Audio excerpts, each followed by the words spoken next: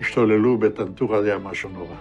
היה כפר עשיר, בתים יפים, גרים כמו אירופאים, אתה יודע, וגם אנשים היו לבושות ויפה, ובאמת היה כפר...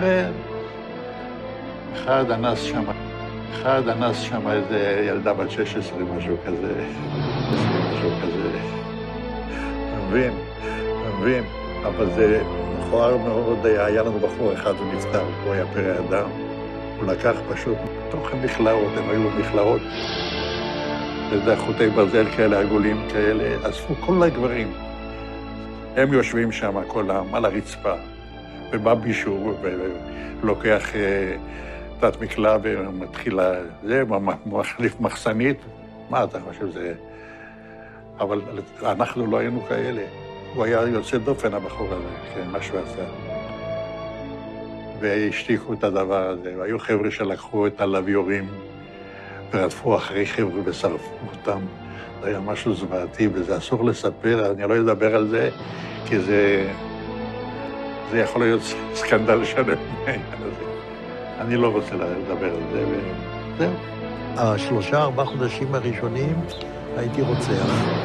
מה זה אומר? אני לא לקחתי שבויים. בזמן קרב, אם מישהו ירים ידיים, משהו כזה, לא לקחתי שבויים. זה זעזע אותי עד כדי כך, לא יכלתי לעבור לסדר היום. אם היה עומדת כיתה של זה עם ידיים למעלה, אז באותו יום הייתי רואה אותי, הייתי קוצר את כולם, עד כדי כך. כמה אתה חושב אנשים הרגת ככה? לא ספרתי. אני לא יכול לדעת בחיי. היה לי מקלע עם 250 כדורים. תראה, יריתי, נלחמתי כולם. אני לא יכול לספור.